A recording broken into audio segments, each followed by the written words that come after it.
So today I wanted to talk to you about something that lives underneath your personality, underneath your coping mechanisms, and underneath the stories that you tell about yourself. It's the motherline, and how does the motherline shape your nervous system? When I'm talking about your motherline, I'm not talking about your relationship with your mother as an adult. I'm talking about the emotional atmosphere that she lived in, the survival strategies that she carried. Your nervous system was formed inside that lineage. And that matters because your nervous system learned long before you did. Before you had language, your body was already learning how much safety is available, how much space is allowed, how much emotion is tolerated, and how much responsibility must be carried. If your mother's system was braced, vigilant, collapsed, over-responsibilied,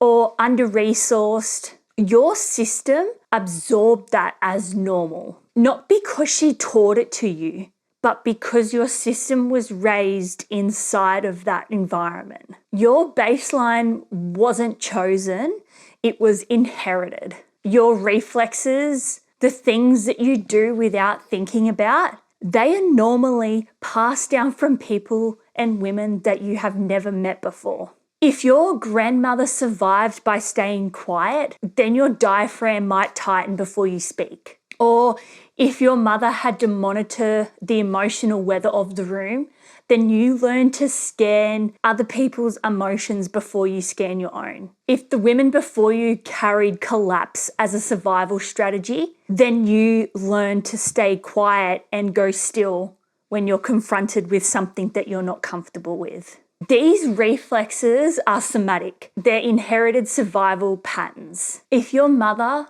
was never allowed the space to feel anger, you may then struggle to be able to access that. If your grandmother's grief was never witnessed, you may carry a heaviness that doesn't feel like yours. And if your lineage learned to stay small, to stay safe, expansion for you may feel threatening even when something isn't happening. Your emotional capacity isn't just personal. It's ancestral. The nervous system is the foundation of identity. If your system learned hyperattunement, then you may build your identity around the one that feels it all. If you learned responsibility, then you may build your identity around the one who holds it all. If your system learned to collapse, then you may build your identity around being the quiet one.